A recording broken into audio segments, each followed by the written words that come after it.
रात्री अचानक मेसेज आला. काय मेसेज आला हे सुद्धा तुम्हाला मी पुढे व्हिडिओमध्ये सांगणारच आहे.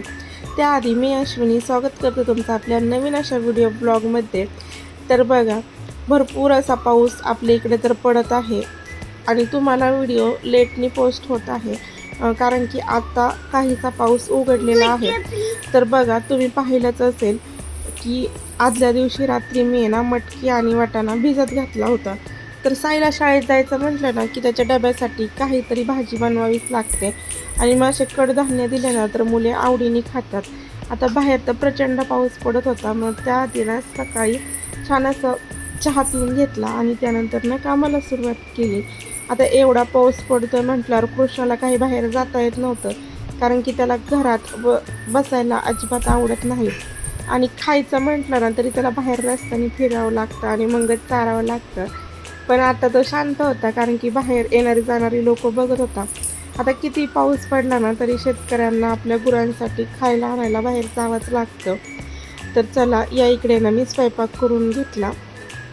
मेसेज असा आला होता की पुढील 2 ते 3 दिवस मुलांना शाळेला सुट्टी राहील कारण की पाऊसच तेवढा होता, म्हणजे उघडायचं नावच घेत नव्हता. त्याच्यामुळे ना मुलांना पण शाळेला सुट्टी दिली होती आणि त्यातल्या त्यात आधी साईची तर 3 दिवस सुट्टी झाली आणि आता पण 3 दिवस सुट्टी, त्यामुळे त्याची तर मज्जाच होती.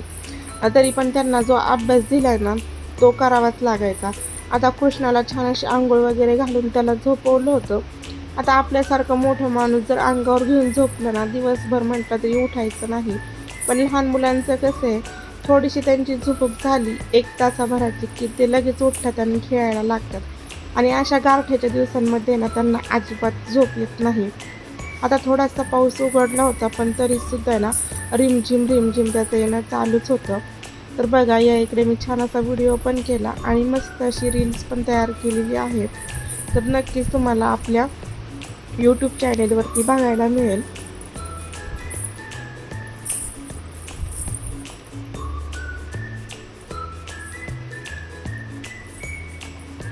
आता सगळ्यांना जरी मुलांना वगैरे सुट्ट्या मिळाल्या तरी आपल्या स्त्रियांना कामातून काही सुटका नाही. किती पण पाऊस आला ना तरी कपडे हे धुवावेच लागतात आणि त्यातल्या त्यात ना कपडे वाळतील कशी याची पण काळजी घ्यावी लागते.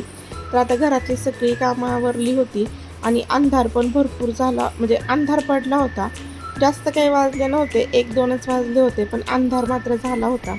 तर आता साईला अभ्यासाला बसवलं की कृष्णाचं असं मध्ये चालूच असतं की त्याला वाटतं की मी पण काहीतरी लिहावं.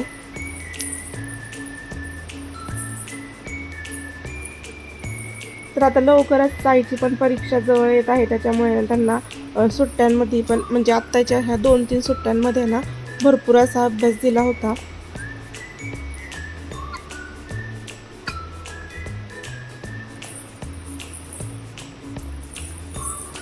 आता कृष्णा तर काय त्याची वही घेतल्याशिवाय राहत नव्हता, त्याच्यामुळे कृष्णाला पण एक वही आणि पेन्सिल दिली जी की साईची जुनी होती ती. पण त्याला त्याचं वयच नाही अभ्यास करायचं, पण तरीसुद्धा दादा काय करतोय ना हे बघून तो पण पेन्सिल त्या वहीवर अशी गिरवत होता.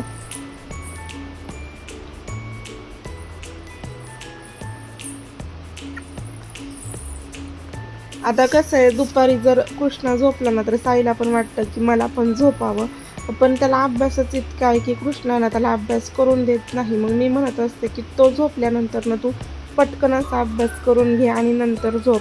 आता तो झोपला तरी याचा अभ्यास करणं चालूच होतं. आणि बघा तुम्ही, जे म्हणजे नदीच्या कडेला जी गावं आहेत ना तिथं भरपूर असा पाणी त्या गावांमध्ये शिरलेलं आहे आणि बरीचशी म्हणजे मुलं आहेत ना, काही खेळताना म्हणजे एका ठिकाणी अशी घटना झाली की एक मुलगी खेळता अचानक ती ड्रेनेज लाईनमध्ये वाहून गेली. तर बघा किती भयंकर अशी परिस्थिती झालेली आहे.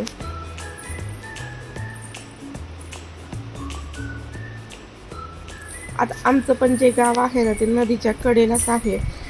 तर या इकडे आता 4-5 वाजले असतील, पण म्हटलं चला स्वयंपाकाला सुरुवात करू कारण की आता पावसाळा आहे म्हटल्यावर लाईट कधी जाईल हे सांगता येत नाही. साईचं काय अभ्यास झालं की दिवसभर TV बघायचं काम चालू असतं आणि कृष्णाला कुठं बाहेर जाता येत नाही म्हणून तो खुर्चीवर त्याच्या आजीसोबत इकडं तिकडं बघत असतो. आता मस्त अशी मटकीची भाजी करायची होती. संध्याकाळचा चहा पण झाला आणि थोडासा उजेड होता, त्याच्यामुळे आमचं हे काम चालू होतं. आता हे काम म्हणजे या विटा आम्ही कशासाठी काढलेल्या आहेत हे तुम्हाला पुढच्या व्हिडिओमध्ये पाहायलाच मिळेल. तर आता आम्ही तिघांनी मिळून आहे ना हे काम केलं होतं, कारण की आमचं जे जुनं घर आहे ना त्याच्या या विटा काढून आम्हाला त्याचाच वापर करायचा होता.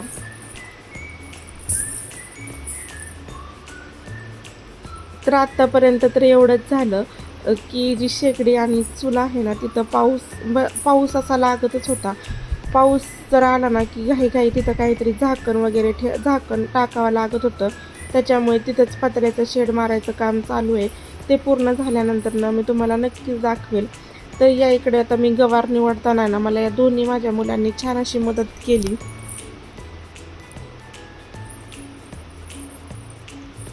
तर बघा असा आपला छोटासा व्हिडिओ होता. तुम्हाला जर आवडला असेल ना तर नक्कीच लाईक, शेअर आणि सबस्क्राईब करा. व्हिडिओ पाहिल्याबद्दल धन्यवाद.